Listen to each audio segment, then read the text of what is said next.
తెలుగు సినిమాలయందు నాగవంశీ సినిమాలు వేరేయా అంటుంటారు. అంటే ఆయన సినిమాలకు మిగిలిన సినిమాలకు ఎలాంటి సంబంధం ఉండదు అని కాదు. ఆయన తీసే సినిమాల ప్రచారం, సినిమాలు విడుదలయ్యాక చేసే ప్రచారం చాలా డిఫరెంట్గా ఉంటాయి. వాటికి తోడు సినిమా లెక్కల్ని, సినిమాల ప్రచారాన్ని ఆయన విశ్లేషించినట్లుగా ఇంకెవరూ చేయలేరు అనొచ్చు. ఆయన మాట తీరు, చెప్పే విధానం అలా ఉంటాయి మరి. అలాంటాయన దగ్గర సినిమా ఫలితం గురించి అడిగితే ఎలా చెబుతాడు? ఇదిగో ఇలా చెబుతాడు.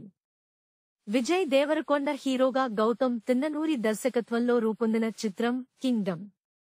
ఇటీవల విడుదలైన ఈ సినిమా ఫలితం గురించి రకరకాల వాదనలు వినిపిస్తున్నాయి. హిట్ పాట ఉన్న సినిమాలకు ఇటీవల ఓపెనింగ్స్ రావకపోవడం చూశాం. ఏ సినిమా హిట్ అవుతుంది, ఏది కాదు అనేది ఎవరూ నిర్ణయించలేరు.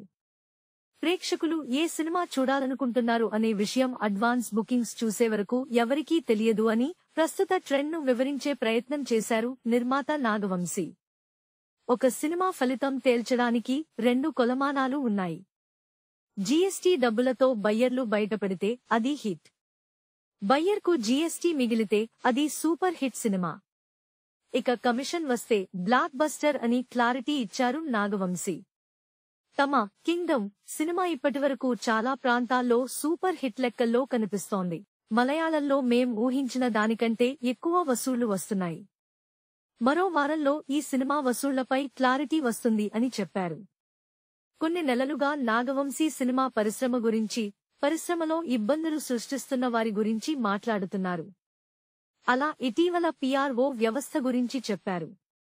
ఒక్కోసారి వాళ్లు ప్రచారం విషయంలో భయం కలిగిస్తున్నారు అని కామెంట్ చేశారు. దీని మీద పిఆర్ఓల నుండి పెద్దగా రియాక్షన్ లేకపోవడం గమనార్హం. Please subscribe BCN channel. Please subscribe BCN channel. ఇందులో మీకు కావాల్సిన అన్ని రకాల హంగులు ఉంటాయి. Hi, this is MM Srileka. Please subscribe to BCN channel.